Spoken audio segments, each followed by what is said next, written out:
Alright, Shalom. First and foremost, before I begin this lesson, I want to say call hello, Yahweh Ba'Shem Yahushai Ba'Shem Rakha HaKodash. Double honor to out to the apostles, elders, great millstone, who rule and teach well. Shalom Barakim. To you brothers and sisters out there. Alright, this is the brother Malachi from the Great Millstone Nashville camp. And Lord, that this lesson is edifying to the hopeful elect. In transit lesson, I just wanted to go ahead and read the scripture and just go through the spirit with that, because we're seeing the beginning of sorrows and mournings, like it says in 2 Ezra 16 and verse 18. We're in the beginning of that, and depending on what the Lord has planned. Because remember, he declares the end from the beginning, so everything's already laid out. Everything's already set up how it's going to happen, when, and all that, but only the Most High knows. But if it continues the way it's going right now, in terms of what the whole Strait of Hormuz and escalation, and we very well could see some sort of black swan event very soon. We could see some life-altering things happen, very, very soon. And that's what we hope for, right? Because we really want to get out of here. We wanted the Lord to come back yesterday. But Romans 13:11, our salvation is nearer than when we believe. So don't increase. That's a lot. You're gonna hear that because we're going slow on the highway, well, interstate. But our salvation is nearer than when we believe. Meaning it's however close you think it is, it's even closer. This ain't no 5 years, 10 years. Hell no. Damn sure ain't no 10 years. Remember the whole elite's agenda. They're trying to have everything running by 2030. Which we know Revelation 12:12. He's going to come down with great wrath because he knows that he has but a short time. So this devil, he got to move quick. We might not even get anywhere close to 2030. But we just have to see. Regardless, let's say worst case scenario, we get to 2030. It's still not that long. Not compared to how long we've already waited. Right? Because it ain't just this life. How long have we been waiting for the kingdom of heaven? Really, since we fell as the sons of God. We've been waiting to be put back on that type of level. Or you could even say pre-statute, right, in the time of King David and King Solomon, when we lived like that. We've been waiting many carnations for this, and now we're finally here. Now is not the time to have your head down. Now is not the time to grow weak and weary in the knees, Which that's obviously easier said than done, because it's the flesh, right? And the flesh can't see certain things taking place and happening. So, the flesh is just like, this shit is going to go forever. And, a big event will come, and then it will kind of go away. And it's like, fuck. Like, how much longer we got? But that's just the birth pains. And that in itself should boost your faith. And I mean, the reality is too, what else can we do anyways? I mean, this is like King David said, wait, I say on the Lord. There's nothing else for us to look towards. So we might as well just wait on Yahweh Ba'Shem Yahushai. And the Lord is busting moves, and he's answering prayers, and we just got to continue to work on ourselves. We just got to continue to work on ourselves. And may Yahweh Ba'Shem Yahushai continue to guide us, to become the men and women that he wants us to be. Because remember, that's all we're here for too, is to serve the Lord, right? Ecclesiastes 12:13, fear God and keep his commandments, but it's the whole duty of man. It's the whole purpose of us even being alive, breathing, is to serve Yahweh Ba'Shem Yahushai.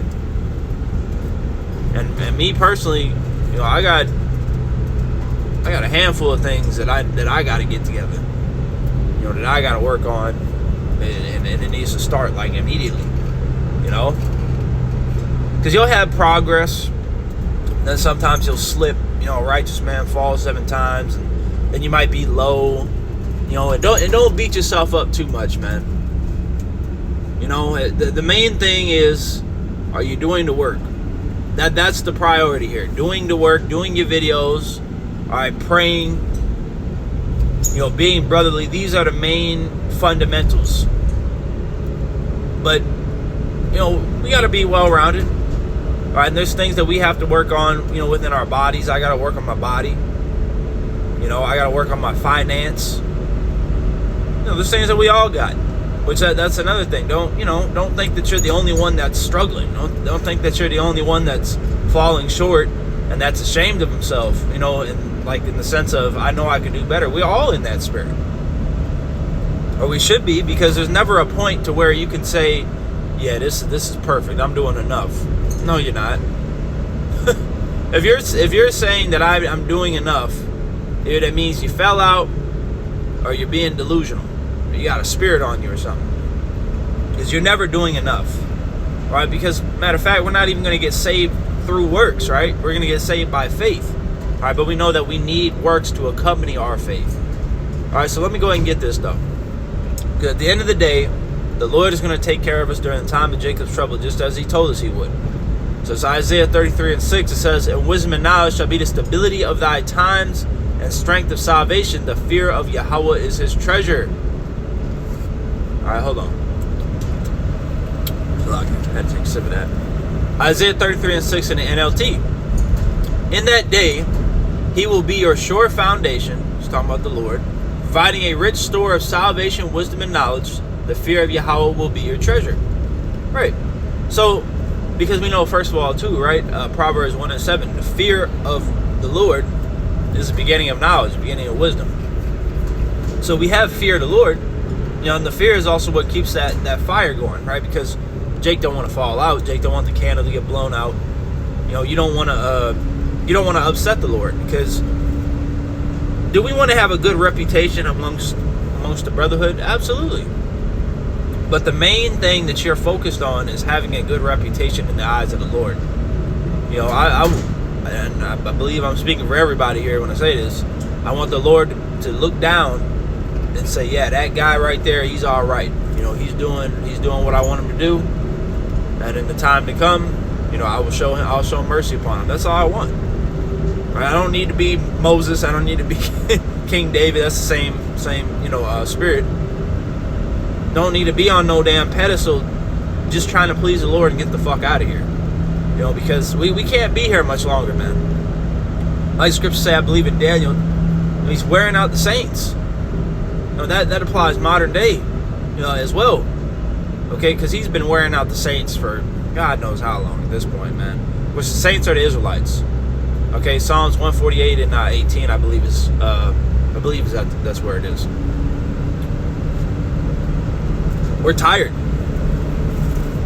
and honestly, that's how we're supposed to be, right? Because scriptures talk about how the righteous are going to be vexed with the filthy conversation of the wicked.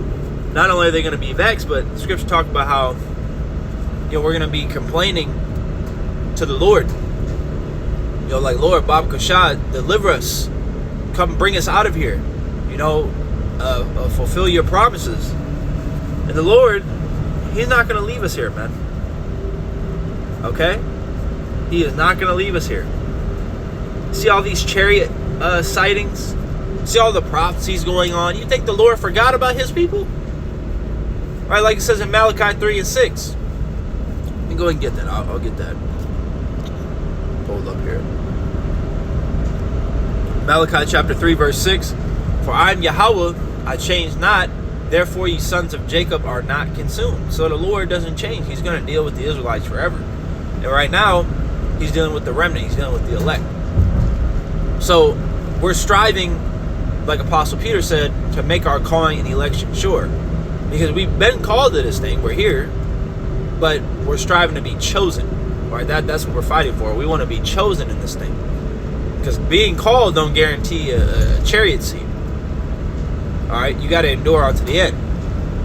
And that in itself should tell you what kind of things you're going to be dealing with. Because if nobody endures a good time. Yeah, I went to that party last night and I had such a great time. I endured through it. Like, no, when somebody says they endured through something, it was something uncomfortable, something difficult, something filled with trials. All right, they had times where they wanted to quit, where they wanted to walk away. All right, but they stood firm, steadfast, and made it to the end. You see? And that's exactly what we're doing. We just got to continue to try. Don't ever quit. You know, I seen this. This is the last thing I'm gonna say. I seen this little poster thing at a health department that I dropped off to, and it was talking about smoking cigarettes, which we know smoking is off. All right, nobody should be smoking no damn cigarettes. But the point is, it said don't quit, because it said people that try to quit smoking cigarettes usually takes them like 3 to 7 times. So that shows you just got to keep fighting. All right, you know, whatever vices you might have and situations, you just got to keep trying, and eventually you're going to break past that barrier. Okay?